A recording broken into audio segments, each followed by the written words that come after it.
नमस्कार सचिव, स्वागत है आप सभी का अमन पास जीकेजीएस यूट्यूब चैनल पर। तो दोस्तों आज है 13 सितंबर और 13 सितंबर को सेकंड शिफ्ट का राशि ग्रुप डी का जो एग्जाम था आपका समाप्त हो गया है। तो आज की इस वीडियो में 13 सितंबर सेकंड शिफ्ट पूछेगा जीके साइंस करंट अफेयर्स के अधिकतम नए प्रश्न मिल गए, तो सभी प्रश्नों को डिस्कस करेंगे। प्रश्न दोस्तों आपका 100% ये ऑथेंटिक प्रश्न है। इस वीडियो का पीडीएफ दोस्तों आपको टेलीग्राम चैनल पर मिलेगा। टेलीग्राम चैनल का लिंक डिस्क्रिप्शन उसमें दिया रहेगा। इसके अलावा दोस्तों व्हाट्सएप पर मैसेज भी कर सकते हैं। और दोस्तों किसी प्रकार की क्यूरी होती है तो आप इंस्टाग्राम को भी फॉलो कर सकते हैं। और दोस्तों आपसे गुजारिश है कि वीडियो को पूरा देखिएगा और वीडियो पसंद आए तो वीडियो को लाइक एंड शेयर तो कर ही दीजिएगा, लेकिन चैनल पर नए होंगे तो चैनल को सब्सक्राइब भी कर दीजिएगा, नोटिफिकेशन बेल को भी ऑन कर लीजिएगा। चलिए दोस्तों आज देखते हैं कैसा कैसा प्रश्न आपको देखने को मिला था। तो पहला प्रश्न दोस्तों आपका मिला था 2022 करंट अफेयर्स से कि प्रधानमंत्री राष्ट्रीय बाल पुरस्कार 2022 कितने बच्चे को दिया गया है। तो दोस्तों बात करें प्रधानमंत्री राष्ट्रीय बाल पुरस्कार 2022, तो ये दोस्तों आपका कुल 29 बच्चे को दिया गया है। तो 29 आपका राइट आंसर हो जाएगा। ये बच्चे देश के सभी क्षेत्रों से दोस्तों आपका आए थे। इसके अलावा आप देख सकते हैं किन किन क्षेत्रों में आपका कितने बच्चे को दिया गया है। जैसे खेल के क्षेत्र में 8, कला के क्षेत्र में 6 और वीरता के क्षेत्र में 3, इसके अलावा शैक्षिक 1 और सामाजिक सेवा के में 4 और देश के सभी क्षेत्रों से नवाचार में आपका 7 बच्चे को पुरस्कार दिया गया है। तो कुल 29 बच्चे को आपको पुरस्कार दिया गया था। इसके अलावा दोस्तों आपसे पूछा गया था हंगर इंडेक्स में भारत का स्थान कितना है।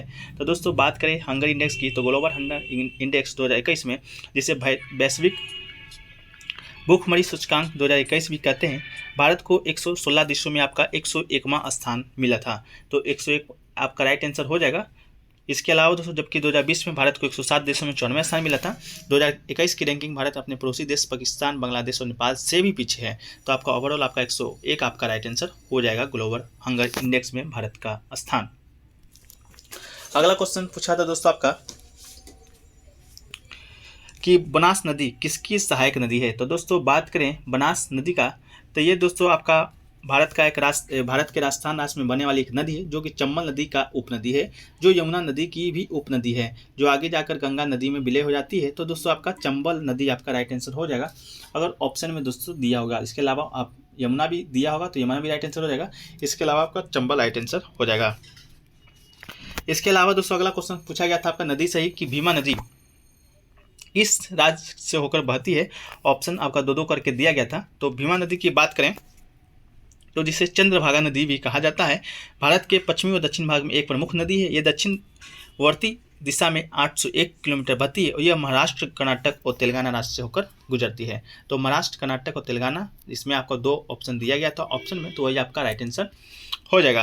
अगला क्वेश्चन पूछा गया दोस्तों कि भारत में हिंदी बोलने जाने वाले का प्रतिशत कितना है।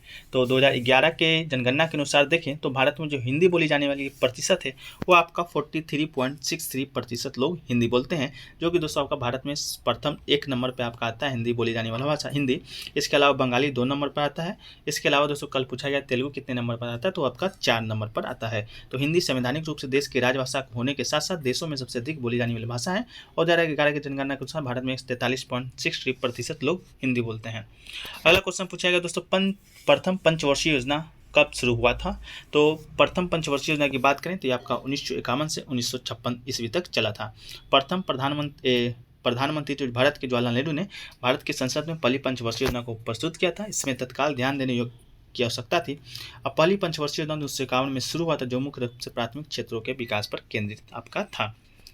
इसके अलावा दोस्तों पूछा गया था आपका 73वां संविधान संशोधन कब हुआ था, जो कि दोस्तों आपका पंचायत से संबंधित था। तो आपका 1993 ईस्वी में हुआ था, जो कि 73वां संविधान संशोधन अधिनियम 1992 करके पंचायत राज व्यवस्था को संवैधानिक मान्यता प्रदान की गई थी। तो आपका 1993 राइट आंसर होगा, जिसमें दोस्तों पंचायती राज व्यवस्था को संवैधानिक दर्जा प्राप्त किया गया था। अगला दोस्तों पूछा गया था 2022 का राष्ट्रमंडल खेल कहाँ हुआ है। यह आपसे यही पूछा गया था कि 2022 का राष्ट्रमंडल खेल में भारतीय महिला क्रिकेट टीम की कप्तान कौन है। तो दोनों प्रश्नों को डिस्कस करेंगे। तो भारत का पहले देख लेते हैं, भारतीय क्रिकेट महिला टीम की कप्तान जो आपका राष्ट्रमंडल खेल में थी वो आपका हरमनप्रीत कौर, ये आपका 90% क्वेश्चन था, जो कि अपने नाम इतिहास में दर्ज करा लिया। वो पुरुष या महिला क्रिकेट में कॉमनवेल्थ गेम्स में मेडल जीतने वाली पहली भारतीय कप्तान बनेगी। अब बात करें कहाँ हुआ था, तो ये आपका बर्मिंघम में इंग्लैंड में हुआ था कॉमनवेल्थ गेम 2022 में, जो 28 जुलाई से 8 अगस्त के बीच 200 भारतीय एथलीट ने 16 विभिन्न खेलों में पदक के लिए प्रतिस्पर्धा की थी। तो आपका बर्मिंघम इंग्लैंड में हुआ था और भारतीय महिला क्रिकेट टीम की कप्तान आपका हरमनप्रीत कौर थी। अगला क्वेश्चन पूछा गया दोस्तों भारत का पहला नेशनल पार्क कौन है। तो भारत का पहला नेशनल पार्क की बात करें तो ये आपका जिम कॉर्बेट राष्ट्रीय उद्यान, जो कि भारत का सबसे पुराना राष्ट्रीय पार्क है। ये दोस्तों आपका कहाँ है, तो आपका ये उत्तराखंड में पड़ता है। ये दोस्तों 1936 में लुप्त प्राय बंगाल बाघ की रक्षा के लिए हैली नेशनल पार्क के रूप में स्थापित किया गया था। तो जिम कॉर्बेट नेशनल पार्क, इसका नाम दोस्तों शायद बदल दिया गया आपका हैली नेशनल पार्क। अगला क्वेश्चन पूछा गया तो ऋग्वेद में कितने सूक्त होते हैं। तो ऋग्वेद की बात करें तो ऋग्वेद संसार का सबसे प्राचीनतम धर्मग्रंथ है। ऋग्वेद सनातन धर्म का सबसे आरंभिक स्रोत है। इसमें 10 मंडल, 1028 सूक्त और वर्तमान में 10,462 मंत्र हैं। तो आपसे सूक्त पूछा गया था तो 1028 सूक्त आपका राइट आंसर हो जाएगा। अगला क्वेश्चन पूछा गया दोस्तों, प्रबल क्षार और दुर्बल अम्ल दोनों को मिलाने पर पीएच मान क्या होता है। तो ये आपका ऑप्शन दिया गया था 7 से अधिक, 7 से कम, 0 से 0 या 0 से अधिक, ऐसे किसका, तो आपका 0 राइट आंसर हो जाएगा। अगला क्वेश्चन पूछा गया दोस्तों, लेड नाइट्रेट को गर्म करने पर क्या आपका उत्पाद मिलेगा। तो लेड नाइट्रेट को जब गर्म कीजिएगा तो PbO और NO2 दोस्तों आपका उत्पाद के रूप में मिलता है। लेड नाइट्रेट के प्रबल ताप के परिणाम स्वरूप भूरी गैस नाइट्रस डाइऑक्साइड और लेड ऑक्साइड दोस्तों आपका पीला अवशेष निकलता है। अगला क्वेश्चन पूछा गया दोस्तों, संवैधानिक उपचारों का अधिकार संविधान के किस अनुच्छेद में वर्णित है। तो भारतीय संविधान के अनुच्छेद 32 के तहत मौलिक अधिकारों के अतिक्रमण या उल्लंघन के विरुद्ध संवैधानिक उपचारों का प्रावधान किया गया है। इस अनुच्छेद के अंतर्गत अपने मौलिक अधिकारों की रक्षा सुनिश्चित करने हेतु व्यक्ति उच्चतम न्यायालय में जाने का अधिकार प्राप्त करता है। तो आपका संवैधानिक उपचारों का अधिकार अनुच्छेद 32 आपका राइट आंसर हो जाएगा।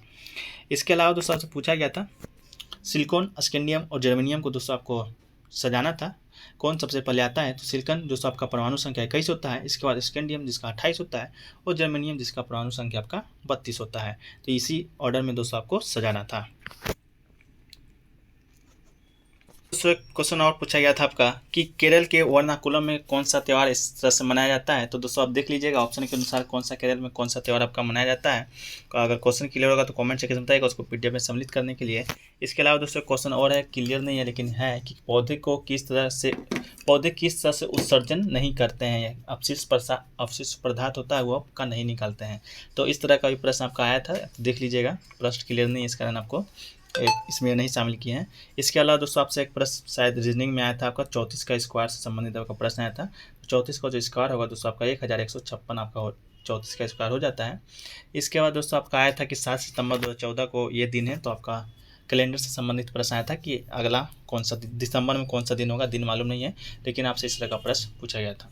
इसके बाद दोस्तों आपका एक लाइपेज एंजाइम से संबंधित प्रश्न आया था। लाइपेज एंजाइम से क्या प्रश्न आ सकता है वो आप कमेंट सेक्शन में बताइएगा कि आपका क्या प्रश्न आपका लाइपेज एंजाइम से आया था। इसके बाद ऋग्वेद से आपका आया था, तो ऋग्वेद में 1028 सूक्त होता है। इसके अलावा ये सब प्रश्न सबसे पूछा गया था। लाइपेज एंजाइम से दोस्तों आपका शायद ये पूछा होगा कि ये कहाँ से आपका प्रोड्यूस होता है। तो ये दोस्तों आपका पेनक्रियाज, माउथ एंड स्टोमक से आपका ये प्रोड्यूस होता है लाइपेज एंजाइम। तो दोस्तों इतना ही प्रश्न आज के सेकंड शिफ्ट में पूछे गए थे जो कि हमें मिले हैं। अगर और भी क्वेश्चन मिलेंगे उसको PDF में शामिल कर देंगे। इसके अलावा चैनल पर दोस्तों नए हैं, चैनल को सब्सक्राइब कर लीजिएगा, इसके साथ नोटिफिकेशन बेल को भी ऑन कर लीजिएगा, साथ ही साथ वीडियो को लाइक एंड शेयर जरूर कीजिएगा। तो मिलते हैं नेक्स्ट वीडियो में, जब तक के लिए जय हिंद, जय भारत।